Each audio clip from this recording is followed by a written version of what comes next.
झुमका पहिरे आइस बाजार, देखत रह गयो मैं बार बार।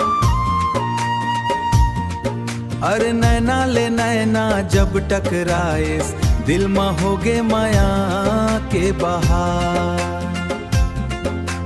का देख थस ये संगी मोला, झुमका नहीं मन ला देखो।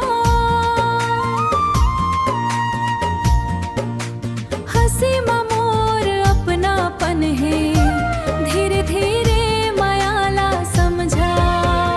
झुमका झनके दिल धड़के, माया के रंग चढ़ गे रे।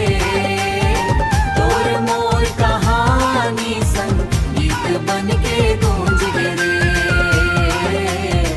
गीत बन के गूंज गे रे।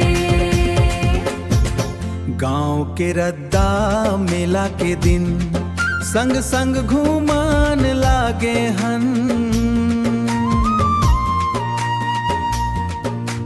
तोर हंसी माँ मिल गे दुनिया, अब तय बन गे मोर अपन।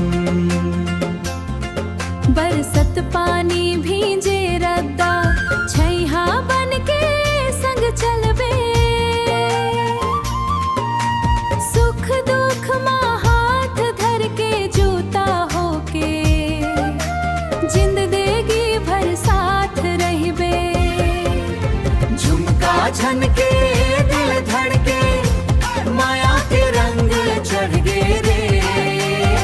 तोर मोर कहानी संगी गीत बन के गूंज गे रे, गीत बन के गूंज गे रे,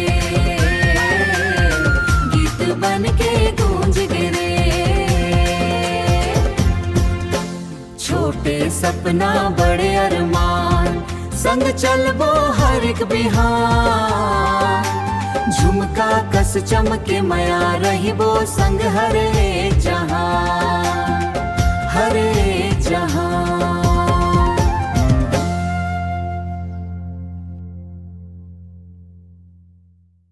का झनके दिल धड़के, माया के रंग चढ़ गे रे। तोर मोर कहानी संगी गीत बन के गूंज गे रे, गीत बन के गूंज गे, गीत बन के गूंज गे रे, गीत बन के गूंज गे रे। रहिबो संग हर एक जहां, हर एक जहां।